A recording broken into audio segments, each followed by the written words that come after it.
حوصلے کی اڑان دیکھنے والوں کو میری طرف سے السلام علیکم۔ دوستو، دنیا میں کچھ ریاستیں ایسی ہیں جو رقبے میں بہت چھوٹی لیکن اثر میں بہت بڑی ہوتی ہیں۔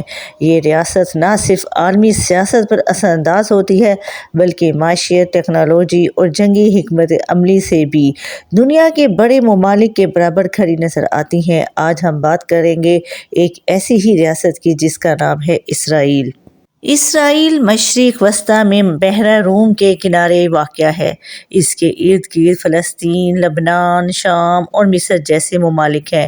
یہ علاقہ صدیوں سے مذہبی، سیاسی اور عسکری تنازعات کا مرکز رہا ہے۔ یہاں تین بڑے مذاہب اسلام، عیسائیت اور یہودیت کے مقدس مقامات بھی موجود ہیں۔ دوستو، 1948 سے پہلے کیا تھا؟ 1948 سے پہلے اسرائیل کے نام سے کوئی ریاست موجود نہیں تھی۔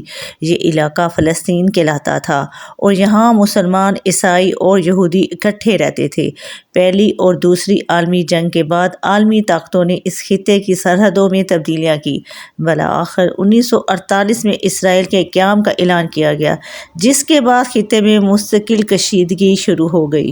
ابتدائی جنگیں۔ دوستو، اسرائیل کے قیام کے فوراً بعد عرب ممالک اور اسرائیل کے درمیان جنگیں شروع ہو گئیں۔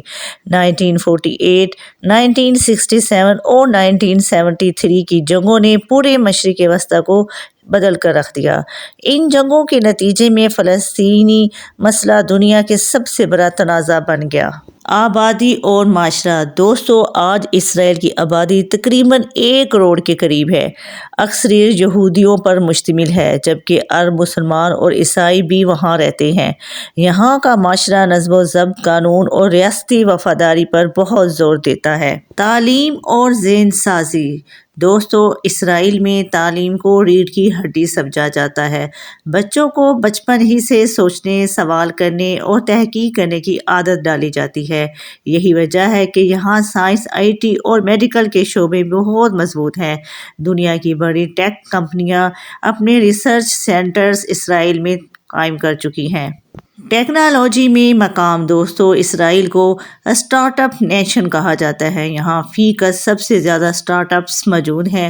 سائبر سیکیورٹی، مصنوعات، ذہانت اور دفاعی ٹیکنالوجی میں اسرائیل دنیا کے ٹاپ ممالک میں شمار ہوتا ہے۔ فوجی طاقت۔ دوستو، اسرائیل میں فوجی سروس لازمی ہے۔ مرد اور عورت دونوں فوج میں شامل ہوتے ہیں۔ یہ فوج جدید اسلحہ، انٹیلی جنس اور دفاعی نظام سے لیس ہے۔ اسرائیل کا دفاعی نظام میزائل کو فضا میں ہی ناکارہ بنانے کی صلاحیت رکھتا ہے۔ اسرائیل کی خفیہ ایجنسیاں۔ دوستو، اسرائیل کی خفیہ ایجنسیاں دنیا کی طاقتور ایجنسیوں میں شمار ہوتی ہیں۔ یہ ایجنسیاں ٹیکنالوجی، سائبر نیٹ ورک اور انٹیلی جنس پر خاص توجہ دیتی ہیں۔ دنیا میں یہ مانا جاتا ہے کہ اسرائیل کے پاس ایٹمی صلاحیت موجود ہے، اگرچہ اس کی سرکاری تصدیق نہیں کی جاتی۔ یہ طاقت اسرائیل کو علاقائی سطح پر بہت مضبوط بناتی ہے۔ معیشت اور سرمایہ کاری۔ دوستو، یہودی قوم کاروبار کو بہت اہمیت دیتی ہے۔ وہ ایک ہی بزنس پر انحصار نہیں کرتے بلکہ مختلف شعبوں میں سرمایہ کرتے ہیں۔ یہی حکمت عملی ان کی معیشت کو بہت مضبوط بناتی ہے۔ مذہبی روایات۔ دوستو، یہودی مذہب میں عبادات اور قوانین پر سختی سے عمل کیا جاتا ہے۔ ہانوکا روشنیوں کا تہوار ہے جو ہر سال منایا جاتا ہے۔ دیوارِ گریہ ایک مقدس مقام ہے جہاں عبادت کے لیے الگ الگ حصے بنائے گئے ہیں۔ مسجد اقصیٰ۔ یروشلم میں واقع مسجد اقصیٰ مسلمانوں کا تیسرا مقدس ترین مقام ہے۔ یہاں آج بھی مسلمان آباد ہیں اور اس کے ارد گرد تاریخی بازار موجود ہیں جو صدیوں پرانی تاریخ بیان کرتے ہیں۔ دوستو، اسرائیل ایک چھوٹی مگر انتہائی اثر رکھنے والی ریاست ہے جس کی تاریخ، طاقت اور پالیسیاں دنیا بھر میں بحث کا موضوع ہیں۔ اس ویڈیو کا مقصد کسی کی حمایت یا مخالفت نہیں بلکہ معلومات فراہم کرنا تھا۔ اگر آپ کو ویڈیو پسند آئی ہو تو لائک کریں، چینل کو سبسکرائب کریں اور ویڈیو کو شیئر کرنا نہ بھولیں۔ انشاءاللہ پھر ملاقات ہوگی ایک نئی ویڈیو کے ساتھ۔ اللہ حافظ۔